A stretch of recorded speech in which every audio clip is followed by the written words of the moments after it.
That's like hair. He loves those giant Yeah. sunglasses. Yep. It's the 1990s. I think he wears them because of Top Gun.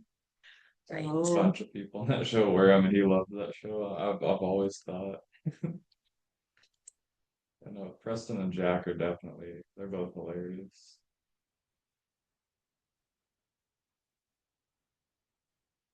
You figure it out. All you have to do is hit pause. Yeah. And it wasn't doing anything. That's why I was like, it could be this. Oh, wait a minute. Your screen sharing is pause, not your. So then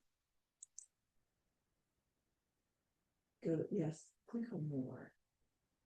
I know there's a way to. Yeah, there you go. The top. And then click on.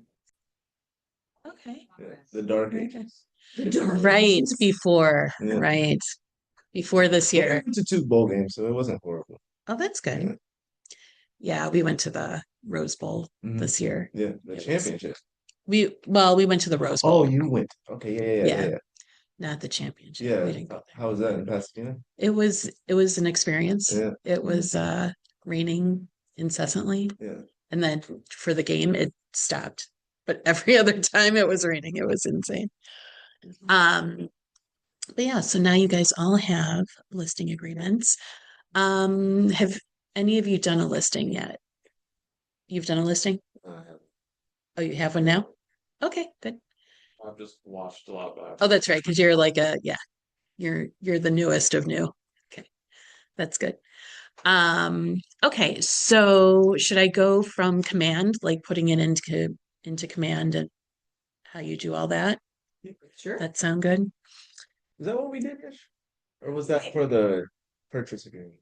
That was purchase. We did a little bit with listing with Kristen because she was showing us how to use command. So Okay. she did a little bit of that, but she didn't Okay. explain. I can do it the quicker. contract. Yeah. That's what I was going to go over mostly, but I thought it might be easier, let's say you get a phone call, right? Yeah. Ring. Hey, Jenny, I want you to list my house. Let's do it. Okay. So what we'll do is we go to the home place, on here, on command, and then you go to opportunities, the little handshake. And then, Yeah, you just have to move her. Yeah. Yeah, I gotta move that out of the way.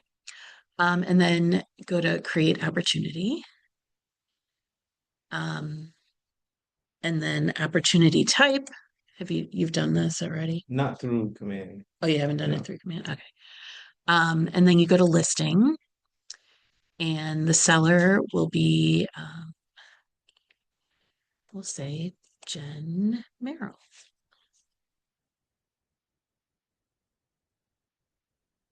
She's a friend of mine and also a friend of Eric's. So, didn't I get that? Oh, I don't have an email for her. Oh, well. And then the opportunity name, when you put it into command, you put the address. Main Street, Carmel, 46032. And then I take away the first name and I leave the last name in listing. Just for your information, it makes it easier when you're organizing your stuff. And then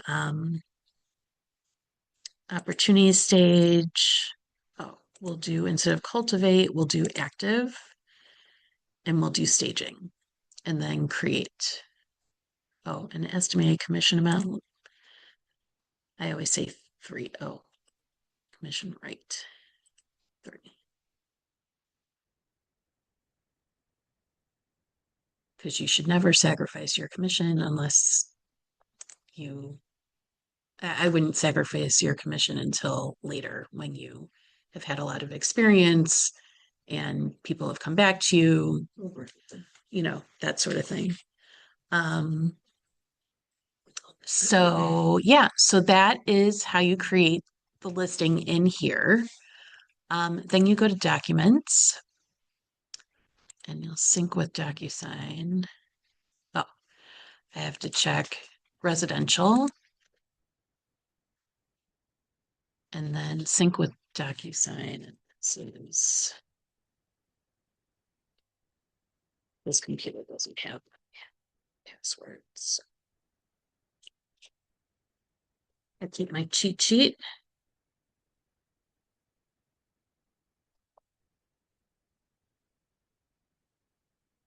And then my password is that. Sorry, guys. And then you have to get a verification code. You guys have all your passwords and everything, right? Set up on your computer. Good.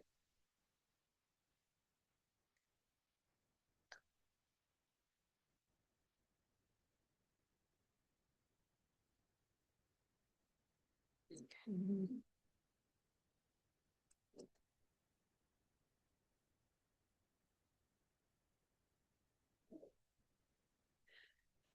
Alrighty, then we're in DocuSign.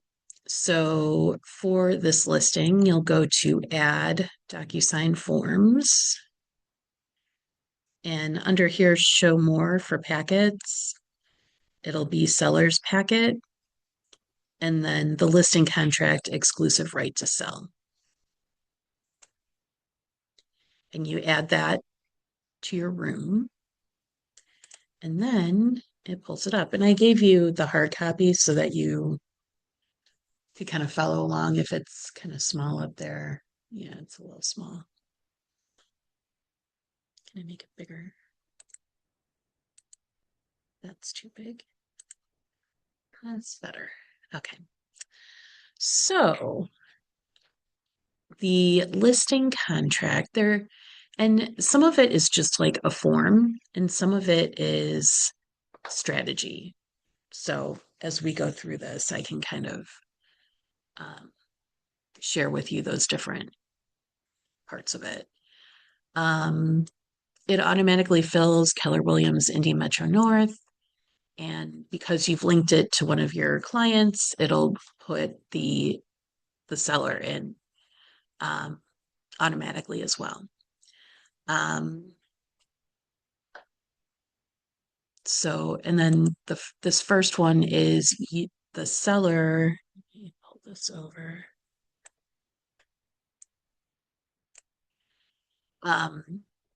The address, the real property known as, and I'll just say 123 Main Street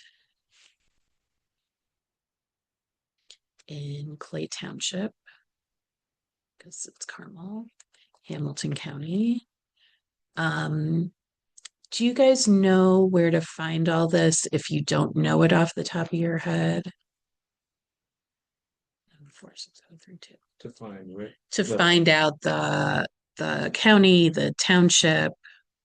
I have a tax record. It is, yeah. So before you do this, you'll want to pull a copy of the tax records, just to verify the township and the county. And you'll also need it for the legal description. And I just copy and paste it from the tax record into the legal description right here. Copied from tax record.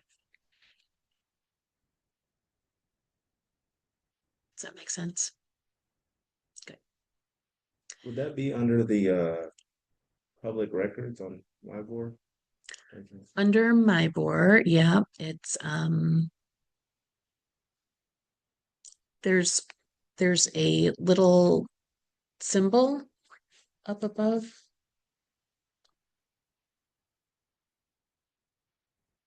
There's a little symbol up above, and it looks like a world, and that's the tax record. And if you like put your cursor on it, it'll say tax. Okay. Do you have it up on your computer? Well, what I just looked at and I kind of did a demo. So I went right here Sorry. So And this doesn't really require 2 hours of teaching, so. I went here and then I just clicked it. Oh, well, go here, because you're gonna be in there more commonly. You're gonna have that up on your screen. And then right there, Here. does it say tax? Oh, And then you just, this is almost the same thing. Yeah. Okay. so it's all like in there and it's all accessible. Do the back arrow. Or Let's get just out go of from that. there. Yeah. So this one, so it's all up here. And then that one says tax. Okay. Yep. Okay. So you don't have to go out of that screen. It pulls you in from Yeah. that screen. So that's the same thing as looking, right? Yeah. Okay, yeah. That way you don't have to go in Oh, and out. You're yeah. just on the I think same it creates a screen. little tab. It This is new. does. Yeah, this It is new. does. Yeah. Thank you. You're welcome. So yeah, do you want to show him where the tax record is in my board? So Do you know where it is, Jenny? No. you got my board here. Do you have I my brought board up up? the ta- I brought up the tax record. Okay, because in the upper Just right, it looks like a BLC. world and it's the tax. So you don't have to go out of the BLC. You can stay in the BLC. Oh, I didn't know that. You just I pulled up the public records. Oh, I was looking at that. yeah. you search accounting, Miss Anderson is last or first name. Populate a list of people's names. Or the address. You can put the address in and it'll pull it up. All right, yeah, thanks. So that's how you find the tax record. I always download it, the tax record, because you're going to need it and you'll put it in to command also. So moving on, line 10 of the purchase agreement is when the contract starts. So that there's a little bit of strategy with that also. What I will say is, do it the day that you want the contract to start, but you can have this signed prior to that. So if you're going on market like a month later, you could have it signed a month prior. And I wouldn't have you can't like talk about the listing unless you have a signed contract. Like if you say I have a listing coming up, it's at whatever address, you can't say that until you have a signed contract. You can say I know of something coming on, but you can't say that you have a listing until you have a signed contract. So that is very important because somebody might call you on it. You never know what are going to set people off. So you need to be like as to the letter as possible. And that's what I would say. And then, the strategy on when it expires. Some people have the strategy that you can, if you don't sell a house in 90 days, that, it's either priced wrong or, it's not the right time, whatever. Some people say I can sell a house, any house in 90 days. I do typically 6 months just to protect myself. And, it depends on where your sellers are. Like they could be very eager to sell, and so they'll price it correctly. But some people are like, I want to get the most money I can possibly get. And so they want to go high. Well, the market will tell you when you've gone too high because you won't get showings or offers on the house. So this kind of gives you a little bit of time. I would say 6 months is typical. Some people say to do a whole year. And those are typically older agents that have been doing this for a long time. And, they've had the wisdom of not being able to sell for a while. So that's kind of the deal there. But yeah, I usually just go 1, 2, 3, 4, 5, 6, and then the end of the month. As long as it's on a weekday. because you can't close on a weekend. No title company is open on a weekend. Then, yeah, so the list price. So I just had a listing and it's closing on Friday. They said that they wanted to price it at 600,000. All of the comps showed me that it could potentially go for 575 at the most, but they wanted to go 600, right? And they had an appraisal from before that came back at like 545. And I'm like, okay, well, we can start off at this number, but if we don't get any showings or offers in a 7-day period, we will bring down the price by $10,000. And I put that into further conditions. Doug loves to see that because it takes the emotion out of it, the him hawing, because it's very definitive, right? Like if you don't have showings, you know it. If you don't have uh, offers, you know it. Um, and it kind of shows them like, this is what the market is telling us, so we have to price adjust accordingly. So we'll say 600,000. Is that 600? Yeah. And then make sure when you're writing in the words that they are correct, because the wording is what the title company goes by. And that's why I like .loop, it automatically fills all that in. Oh, does it? Mm-hmm. Yeah. .loop was pretty great. Possession, I usually say negotiable or at closing, depending on the situation.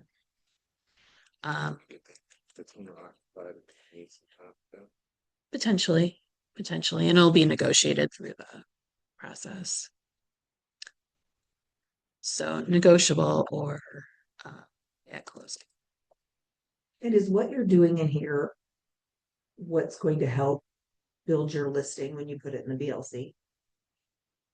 No, Okay. this is just the Contract. just the contract. Okay. If we get into that, I might have one to show you. Okay. Yeah. So, and then it's going to ask you if the seller is delinquent or not delinquent on any loans that could become a lien.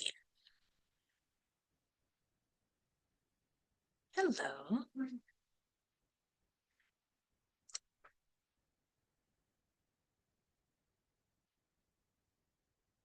Here.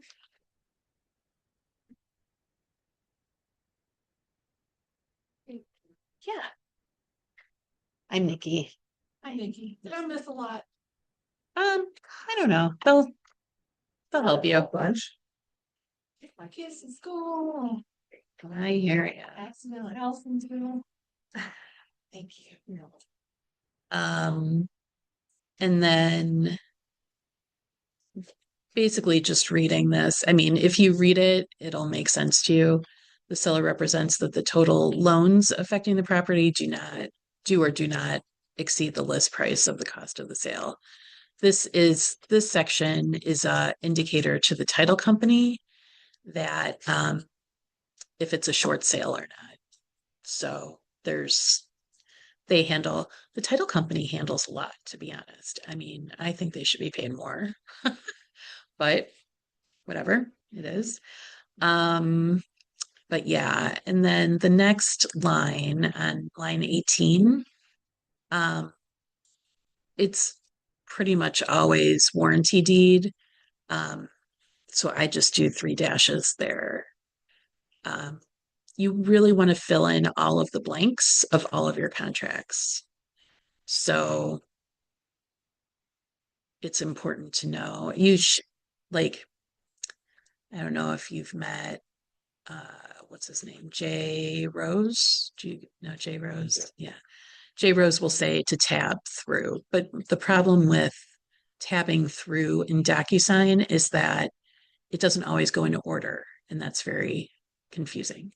So I just know the contract and, go line by line. So that being said, line 19 talks about if the seller acquired the house via tax sale, sheriff sale, or judicial sale, or for closing. That's for the title company as well to know if there's anything sticky and maybe an issue with title that comes up. Yeah. The next line, that 2 lines that are bolded, is if they are foreign persons. I just had this happen actually. And so it's not a big deal for when they purchase something, but when they go to sell, their tax implications. So it's important for the listing to have this done correctly. I don't know if you remember from your test and everything that there's a foreign investment in real property tax. And so their taxes from the sale are higher than typical. So those are things to take into consideration if you're working with somebody that is not from the country, not from the US. The terms of the sale can be. Ask that. I'm sorry. No, Do that's you good. ask that prior to like listening or like kind of when you go through it? You're like, gotcha. So one way to kind of alleviate that, having to ask, like, are you from here? Are you whatever, is to ask for their driver's license. And if they have an American driver's license, they're typically American. Right. It'll say. If they're not from here and they're not, it'll say. So that makes it a little easier. I mean, you can, if you don't know, like, so I only work with people I know and the people they know. So it makes it a little easier for me. If you're working with somebody that you don't know, you can ask them. It's part of here, it's part of the conversation. You know, this form creates conversation. So it's not rude to ask because you need to know for the title company. So you're not asking to be like adversarial. You're just asking to, help facilitate the transaction. Yeah, I guess I was like just thinking like, do you like if some say like if they're a citizen but they weren't born here, like where's Yeah, that's a good question. I would talk to your title person about that. That would actually be a really good. because I don't have a listing, but I have something I may know of. And they were adopted Okay. and they inherited a property, Okay. but they're about to list it. Okay. So Well, you can be. if they're from, somewhere else, but they're a citizen in the United States, like, do they count as foreign? I think if they're a citizen, they're not foreign. Yeah. That's interesting. Yeah, I didn't know. And do you have any title people that you're connected with yet? I'm still kind of trying to build like a Yeah, no, network, that's but okay. Yeah. I don't have a specific title person. Right? Yeah, I mean, Summit Title is affiliated. You could ask them. They're just right there. Yeah, they're Just across the hall. yeah, Awesome. yeah, That works. that's neat. Okay. Oh. Okay. So yeah. Yeah, Summit Title. Yeah, you can try using them. There's Chicago Title and there's Meridian Title, other title companies too. So but this one's super close. You could just run down there. And they're The here hall. tomorrow. They'll be Okay. here for us tomorrow. Awesome. Oh, look at you. It's written right in front of my face. Oh, well, that's good. I'm not that smart. Yeah, you are. I'll give Jenny a benefit of the doubt. Yeah, so moving on, the terms of the sale, there are different types of ways to fund the transaction for a mortgage, for a loan. Do you guys know all these different ones? The conventional mortgage is at least 20%. The Some only one places I'm are not 15%. familiar with is the conditional sales contract.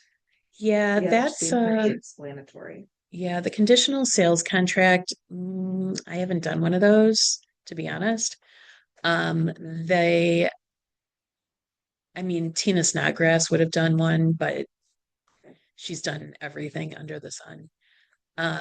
Conditional sales contract is like where they buy it on contract. Okay. So that is a whole different thing. And I would literally have a real estate attorney draw up that contract. Right. I would not be involved in that because it could come back to you and you don't want that. No. So do So you check all of them except the assumption of mortgage and the conditional sales? yeah, I mean, you can do whichever ones explain them to your clients. The insured conventional has PMI attached to it, kind of like FHA and VA. Well, VA doesn't. VA has a huge fee Mhm. put in at a lump like $35,000 at the beginning of the contract of the mortgage. And while it seems like it should be a good deal for the VA because they can get like the house for 0% down, it's really it's not a good scenario for them in the long run. I try not to do VA. And even my VA lenders try not to do VA for that reason. FHA has a higher percentage and it stays with it the whole time. I try not if you can't afford the house, this is my opinion. If you can't afford the house, then you shouldn't be buying the house. And FHA and VA really are kind of those vehicles that would get somebody into a house, but maybe not be able to stay in a house. And that makes me nervous, to be honest. The assumption, hardly anyone does assumption. It'd be great if they did, but it's not typical. Conventional and insured conventional are the two typical. And insured conventional is less than 20% down, and conventional is 20% or more down. What if, because we had this come up, if someone has like great credit, but they don't have a lot of cash, what would you recommend as far as? The insured conventional. Yeah. Because the rate won't be higher. There's not higher fees. Is that except for comparable to the- the FHA as far as that percentage down? Like, is that Yeah. one that's 3 versus 3? Yeah, 3. Yeah. Yeah.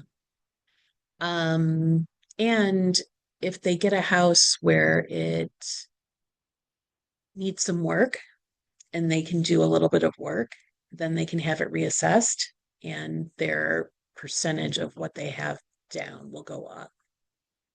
So for the insured conventional, it's worthwhile to have it like recast, I think it's called, to see what the current price would be with the improvements that were made. I feel like you should be teaching a mortgage class. Oh, no. And let me say that I do hardly anything with mortgages because my mortgage people are absolute rock stars at what they do. I don't know the ins and outs. Like, I just know enough to tell my clients, like, oh, yeah. Like the difference between Oh, good. Yeah. conventional versus insured. I always wonder, but Yeah. Yeah. So that's the 20% threshold. I know enough to be dangerous. pass it along to my clients because Yeah. you know Yeah. And just the VA really just is not, I have a lot of VA clients and I end up sending them to insure conventional. Not me, but my lenders do away from the VA because of that $30,000 fee that's attached. I wish they get rid of it. It's really not fair. They've given us their time and their effort, I think.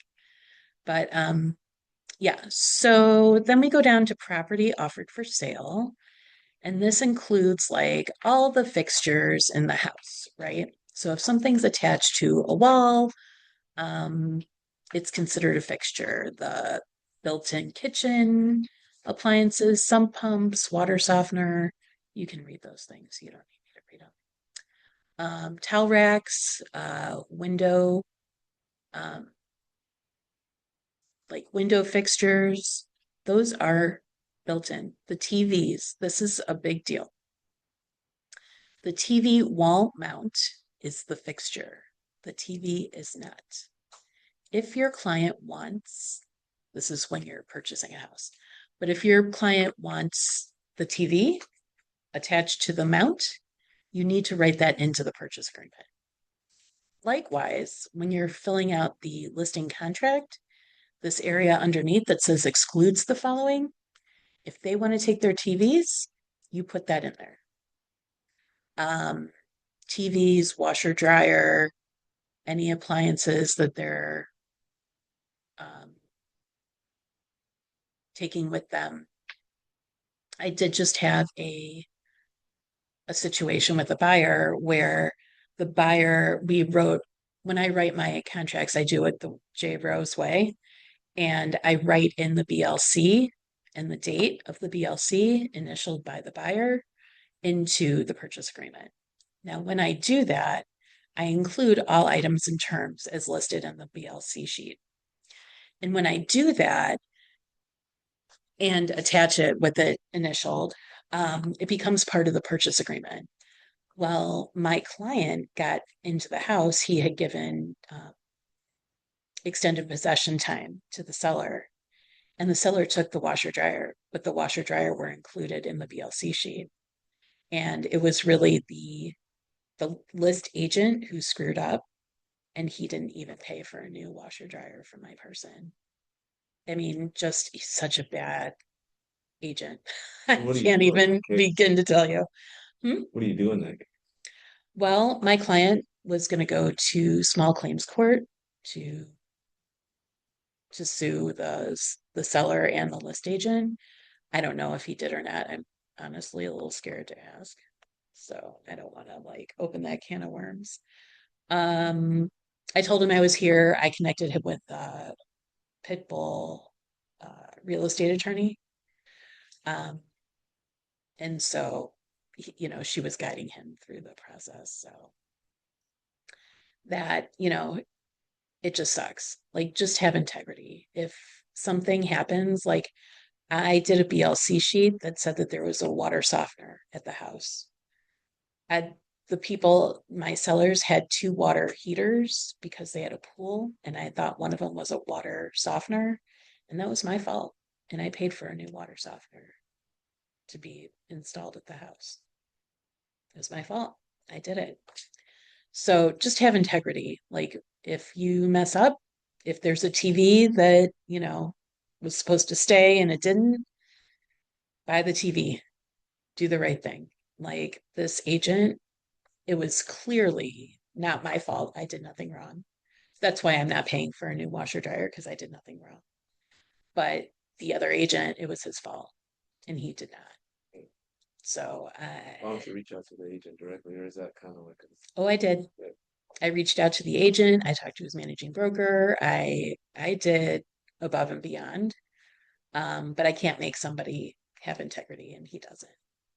Yeah. So so like blinds like this are considered fixtures. Curtains, if they're on a rod, can be taken, but the rod has to stay. Does that make sense? Because the rod is a fixture. But the curtains, they don't have to stay. Cause they are first. I mean, I didn't wanna. It's the deal, cause of curtains, but. yeah, I mean, if your client wants the curtains, then I would write them into the purchase agreement. Yeah, technically, are they like, And don't worry, it's not like a major buyer's market right now or seller's market. It's kind of like in the middle. So do what's best for your client. always do what's best for your client. It's really not about you. It's about your client and their needs. Sometimes what they need is to get out of a deal. And I know that sounds bad, but This was our house that we sold. oh, is it? Personal house. Oh, your personal? Yeah. Fires. Oh, they want it. Oh yeah. Yeah, I would totally add them. I've added Nambe. I had Nambe all over the top of my cabinets. Do you know what Nambe is? No. It's like a silver, like platters and like it's servingware. It's kind of expensive. And I had it all above my cabinets. And they wrote into the purchase agreement that they wanted all of the decorations above the cabinets. And I'm like, that was a lot of money, but okay, fine. Right. It's, Okay. sold the house. So yeah, it was a little crazy. I was a little upset. Price. Huh? Add up the price. Well, you know what? I should have, but our house was on the market for 6 months and it wasn't staged. This is a whole other thing. Our house wasn't staged at the beginning and it was priced at a normal price for the neighborhood.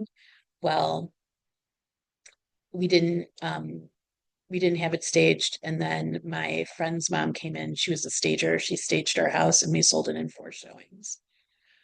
Big difference. So we were kind of like done. And I was like, we had 2 different houses. And I was like, I just need to get rid of this house. So, like, yeah, I probably should have, but yeah, it was okay. And we made money on the house, but it was like, yeah, a deal. So, yeah, so under things that are included under this property offered for sale include, like kitchen appliances, you can name them out. Really, when you're looking online for the BLC, it will help you to include those things in this section. You have to patch the holes, because there's one for, like, I don't know, the seller had stuff on the wall. And my buyer, they wanted all the holes patched. I had put it in the contract. Yeah, Is it required to do that? Because they wouldn't do it. The if seller they wouldn't put do it right. I mean, you can ask for it. But it's not, they're not obligated to. No, Okay. no, they can do whatever they want, whatever they'll agree to in the purchase agreement. Yeah. Yeah, but if your people, that's what they want, then you write it into the contract because that's what your people want. We didn't get it. You didn't get the house? No, we didn't get the holes patched. Oh, yeah. I mean, I just wrote her a check for 300 miles, buy her a check for 300 to kind of like help. see, Over that's the repairs. integrity. That's like the water softener for me. Yeah. Yeah, that's the right thing to do. I just didn't know if they had. No, You're well, I think maybe now you learned, right? To write that into the contract. You can absolutely do that. I don't think there's anything that anyone has to do or doesn't have to do when it comes to the sale of a house. Unless it's in the Unless contract. it's in the contract, right? Right. Unless it's explicitly stated and it's agreed upon For in the sure. contract, then that's what makes it legal and what they have to do. Right. I thought I heard that somewhere that they had to patch the holes. Well, they're supposed to like give the house in the condition that it was seen, but that becomes a little gray area. So I would write everything in, so there's no question. Yeah, but I think giving them $300 to patch the holes and spot paint is Or have a patch generous. party, something, Yeah, yeah, yeah.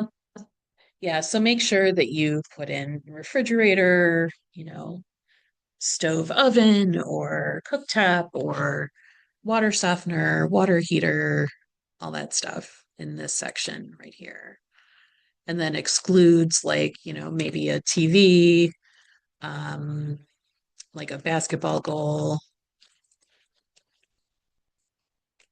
like different things. A lot of times the refrigerators in garages are not included. People are attached to their refrigerator in their garage and they take it with them. I'm attached to my freezer in my garage. Okay. The refrigerator. See, deep freezer. See, you Yeah, guys, right. everyone has their thing. Gotta have. Yep, yep. Seller shall remove all debris and personal property not included in the sale. So that's something to reiterate with your sellers. Sometimes in my purchase agreement, if somebody, sorry, I'm jumping back and forth, but they kind of go hand in hand. In my purchase agreement, if I notice that there's a lot of personal property still in the house, if it's like vacated, but they still have garbage, you can write in there and say excludes all personal property to be removed before closing. It's that's in the purchase agreement. Oh, Like when okay. you're like if you're going through a house and you see, if you see when you're writing your offer, there's this section is in there as well. So you need to be instead like on the purchase agreement in this included section where this is where I write in all items and terms as listed on the BLC sheet dated whatever date your purchase agreement is.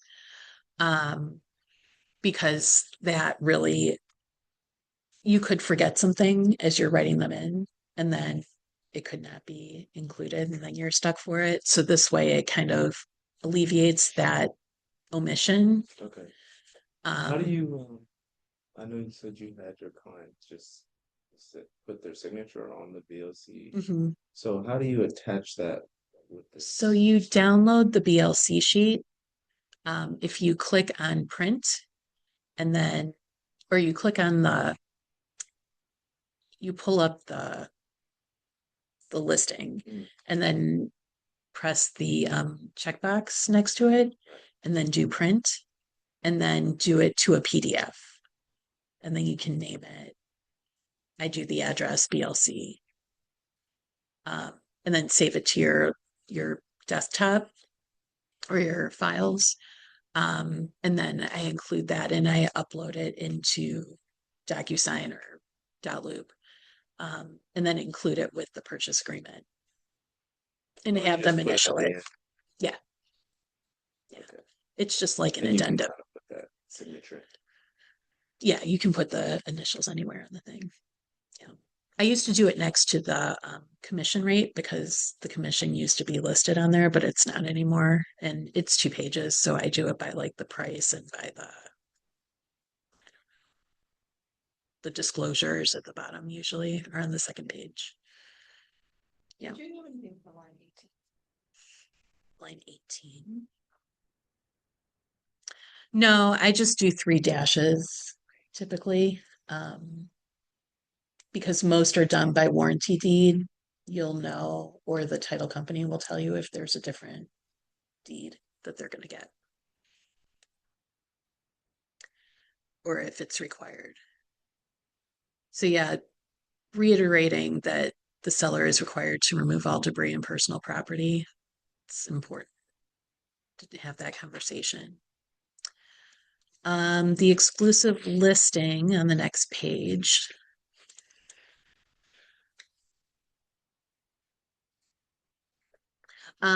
This basically is whether the house is sold, if it's leased, if it's all these different things. Item number 4 on line 61. Sometimes somebody will come after the listing goes off market and says, oh, I saw your listing, but I don't want to pay a listing or a buyer's fee or buyer agent commission or a seller's commission. And they'll come back to the seller. Well, in this spot, if the house ends up selling within like a certain amount of time after the termination of the listing contract, you can be entitled to your commission.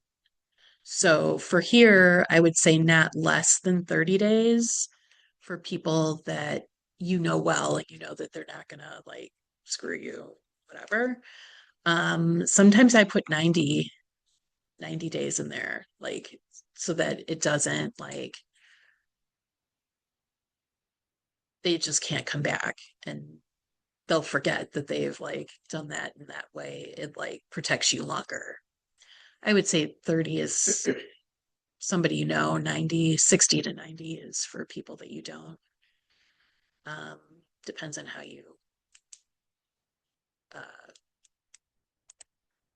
how you get your leads. Line 72. This is if it's like a for sale by owner, typically in the event that the compensation is not paid when due. Broker shall be entitled to an interest rate of, and then I usually do 3%, which is the same as your commission. So, and then broker compensation, we start going into that. I mentioned earlier, pretty much starting at 3% as a newer agent because you're new. You're putting in a lot of time into everything. And yeah, I wouldn't start negotiating your compensation because it becomes a slippery slope. I do 3 dashes for the dollar amount because you never know what the house is actually going to sell for. And so this way you're not limiting it could go for more, it could go for less, you just don't know. So I put 3 dashes there. I don't typically do purchase option. That's what you were talking about with the contract. I don't do that, so I do 3 dashes there. But if you were going to do that, you would figure out whatever your percentage that you were going to do with your person for that. A lease is typically done as 1 month, like the first month's rent, or is it 10%? 10%. I forget. I don't really do leases either. Sorry. So I usually just do that, but it's usually like 1 month rent. So OMR, they say, instead of percentage. First month's rent, FMR. You could do that, or sometimes it's like 10% of the first month. It's just not a lot, so it's not really behooving you to like do it unless you're definitely getting like the buy on the other end. I've only done like one rent. 3% commission from land also. Yeah, you could. I would.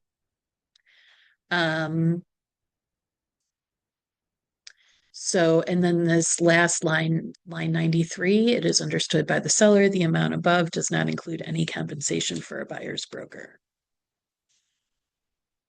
which is important because of that NAR situation, which it wasn't even agreed to. Hi, Hi, Nicki. how are you, Nick? Do you guys have another room for Of 6? 6? Or how For you? 1, 2, Oh, 3, yeah. 4? Yeah, of course you can join. Thanks. Come sit with me. I can't remember if you did this with me last time. I did, but that I was like thought a little so. bit ago. Yeah. Yeah. So leases, yeah, it's usually first month's rent or 10% of the first month's rent, which is kind of crazy, but yeah, it's not a lot. Seller concession. I typically say seller is not offering seller concessions and then does not authorize broker to advertise. And then if a buyer asks for concessions, then you can address that at that time. Right now, we have a lot of seller concessions being asked for. Like $5,000 is pretty typical. I don't know where it came from, but everyone's asking for it. So I had 2 deals. I had a sell and a buy in December, and the buyer for the seller asked for thousand concession. And so we just kind of bumped that over to the other side also, and he got it too. So it evened out. Which was crazy. So I don't know. It's pretty crazy. So if you put is not and does not, and then it comes to you get a PA and it is asking for it, do you have to go amend this or does that not matter? No, Okay. I really I think it protects you. Um, but this way you're kind of protecting yourself from not having to disclose anything. Okay. Yeah. And then attorney's fees if the losing party pays the court the attorney's fees for the winning party. Earnest money is accepted by the broker. The listing service information, putting the information in the BLC, that's important for them to understand. The information regarding property. This is the seller's disclosure. When they fill out the seller's disclosure, it's basically their get out of jail free card. So they have to be as honest as possible. They have to, if there has been mold, they need to disclose it and how it was rectified. I would say that's probably the most important part, and to have the addendums to go along with it. So like paid receipts and air testing and all that stuff. This protects them and it protects you. You don't fill out the seller's disclosure form for them, they fill it out. You don't touch it. So that minimizes your, good job. It minimizes your liability. Environmental contaminants, radon, mold, lead-based paint. I tell my clients not to lick any paint that they see peeling, as tempting as it may be. Radon, I had one house that had radon at 35, which was pretty crazy. And they ended up having cancer when they never thought that they would. There's no cancer in their family, so they think it was based on the radon at the house. We had it remediated. And when you have radon remediated, the radon company is going to try and put it in the easiest location for them, which might end up coming out in the front of the house. And I would recommend always making sure that any radon remediation is vented out to the side or the back of the house, not through the front. So I had one where literally they were going to do it out the front, and I was like, no, we need to do this out the side. And it was more for them to do it, but it was better in the long run. And the buyers were very appreciative that, it was remediated and it was remediated correctly. So that's something to consider. Mold, every house has mold. I have some great mold remediators. So if you need anything, happy to share my people with you. Not all mold is bad. People are scared of mold. Not all, we eat mold. Mushrooms are Right. mold, right? Yeah. So like Cheese. Yeah. right. Cheese is moldy. That's the best mold there is. Yeah. So you'll share us like your vendors, because Doug Yeah. did it. Oh no. He was like, No, so then yeah, bro was like, yeah, that's for me to know or something. the inspector. Yeah. He's like, oh, find your own. Exactly. This is mine. He did And really? and he's busy. Yeah. Bro literally said, Don't use mine. Really? Doug Fredbeck? Uh-huh. It's recorded. the Watching pause. Okay. Well, no, I will share. Yeah. And I have many that I give. It's good not to give just one. To give a variety so that it's not construed as being like this is the only person you can use. And then if there's a problem, then it becomes your problem. Well, we have the vendor list that's on our KW site, right? That has a bunch of different vendors across a bunch of different things. So that's a way to get started. I mean, Yeah. that's what I looked at first Yeah. when I was doing stuff was who do we have listed there? Yep. So those are important. And then the office policy, that's you represent only your client, unless it becomes a limited agency situation, which I have one right now. I actually found the listing for my client and for my buyer. That's awesome. And so, yeah. So we're working on that. So is that a separate contract at the time? It is. Limited agency is separate, correct. And it says it right here that there's another.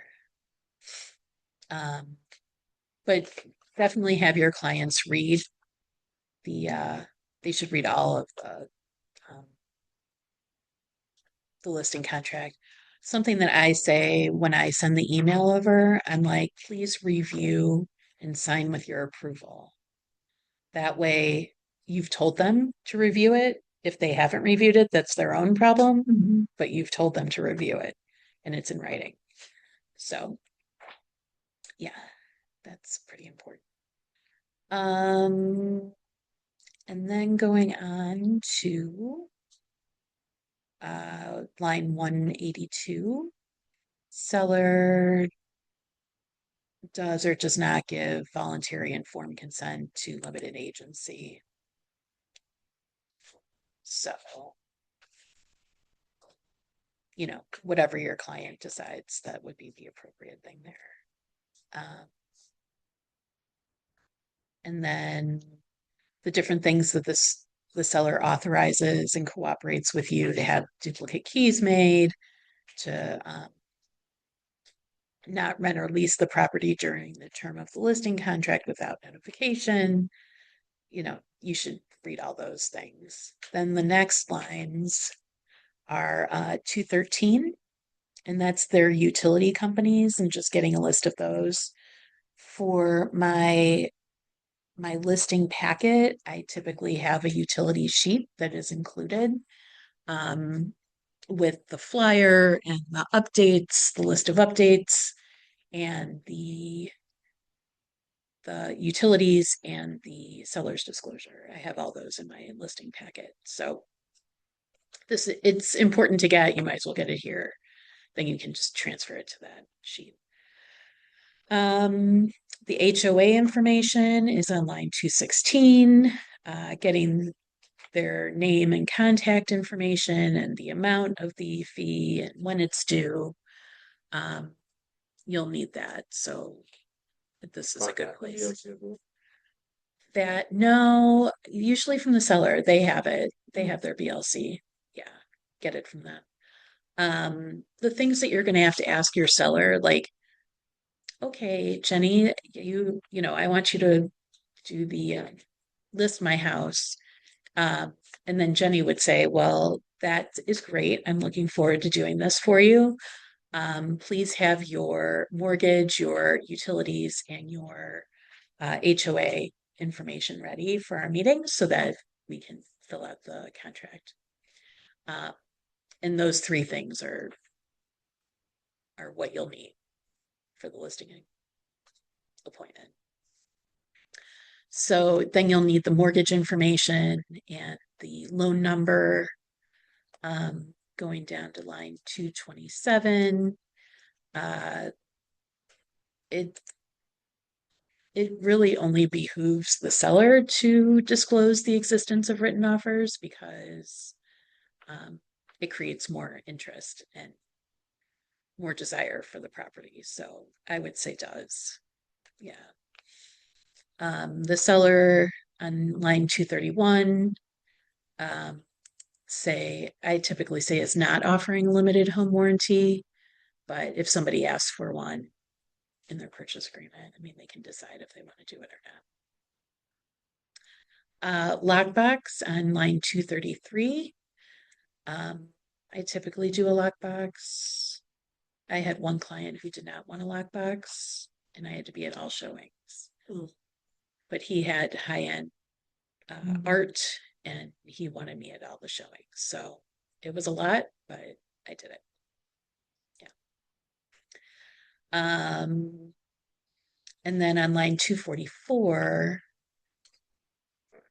it's authorizing you to enter the house to access the property. I always say it authorizes. Yeah. What were you? For the showings, like, for people who don't want a lockbox, and I know a lot of people have like the digital ones on the front. Mhm. If they're coming with a realtor, you have to be there. A realtor has to be there for a showing. Yeah, but if it's just like if they schedule it through like Broker Bay or something, Mhm. you would still have to be there for that. Yeah, with your client. If you're For the what? selling agent, If no, you're you the selling it, yeah. Oh, I'm sorry. If you're the Yeah. list agent? Yeah. Oh, no, you don't. Yeah, the buyer's agent would be there. Yeah. No, it's just some people are Are particular. particular. Yep. Um, and then recordings of the property, if they have a Ring or if they have a Alexa. Yeah. I don't have that obviously, but some people will record. Mhm. Yeah, and they want to see who's coming in their house, and they want to, yeah, it's a thing. So they need to like, it might be a violation of laws. Yeah. So the seller needs to understand that. Maybe keep things to themselves. Don't tell you what their thoughts are about different people. Fair housing applies to, every listing that's listed with a realtor. If they don't want to do fair housing, then they can sell it themselves. Don't let them take your license for their stupidity. And then there's additional provisions that are addressed about errors and stuff like that. Line 287 is basically disclosing that the seller is a listing broker. And then you just put your license number in there.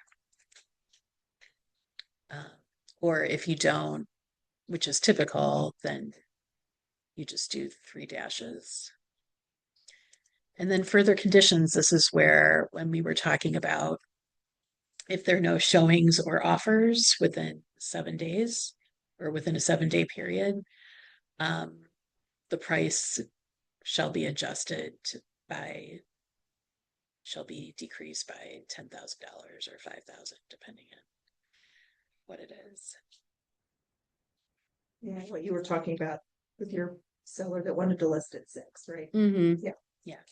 Fortunately, they got it for 6, which was so nice. I know. And it appraised for 602. Very lucky. But their house that they bought was the one that you were at. Oh, yeah. Uh-huh. I know, me too. In fact, I have to go there on Friday. I have to go. Oh, darn. I know. An assistant? You can come with me. That sounds great. This house is basically a Carrington home that it would be $4 million up here, and it was 1.75 down there. Yeah. On the south side of it, and it's just gorgeous. It was It's just so fun to gorgeous. walk through and just Oh, yeah. beautiful. Yeah. It was beautiful. It was great. It's great. So I have to go there again Friday because I sold their house, their first house. Yeah. So it's good. Yeah, so that's pretty much it for, yeah, maybe. No. I'm thinking one of you three can do it. Got it. Me too. Uh-huh. Okay, so You can just look at the listing contract and I'll tell you because it's basically filling out just yeah, so she puts on like a general form where you have Keller Williams going to be performing the services. Got your client's name, which is Jennifer Merrill. And then, wait, where did Oh, you start? Need it. Like the first two lines. Is that, Okay, wanted to make sure. I Like had line 5 and Line 1 and 6. 2. Oh, line 1 and 2. It's like even 1 and late. 2 automatically like fills in. It's just our brokerage. Okay, Yeah. And then the second line is the seller's names.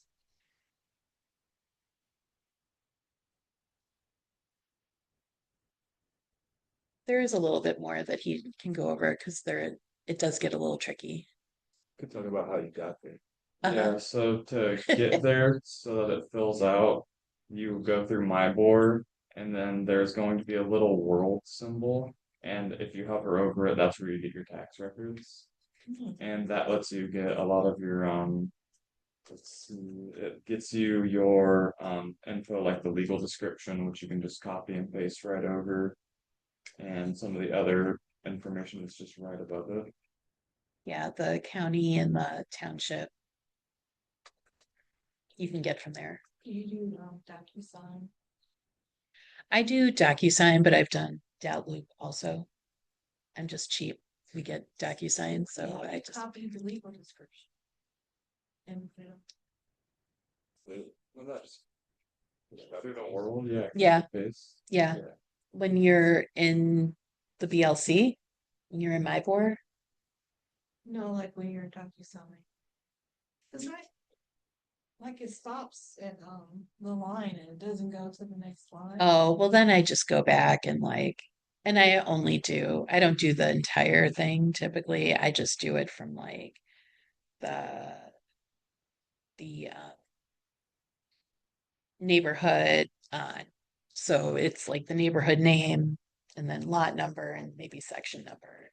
Oh, so you don't have to put the whole thing. I don't put the whole thing, but yeah. You can though. And then whatever gets on there to the end of there, and then you go back to the tax document and you can just copy from that section on. Okay. Yeah. Is there like a second page that you have to use? Second page? I don't know, because it doesn't really fit. And it's like No. You'll be able to get it in there. okay. It's been a while. Nope, it's all good. Yeah. And then the contract, you always have to have a contract signed in order to say that I have a listing coming on. So you can, sign a contract. You could sign a contract 6 months in advance if you really wanted to. I do it a couple weeks in advance and then have the contract begin on the day that it is going live. Go for Yeah. And then I do typically 6 months after that for the expiration.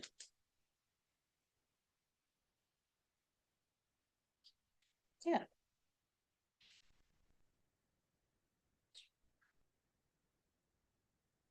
Yeah. So any questions? Have any new luxury listings that are about to go live? Good question.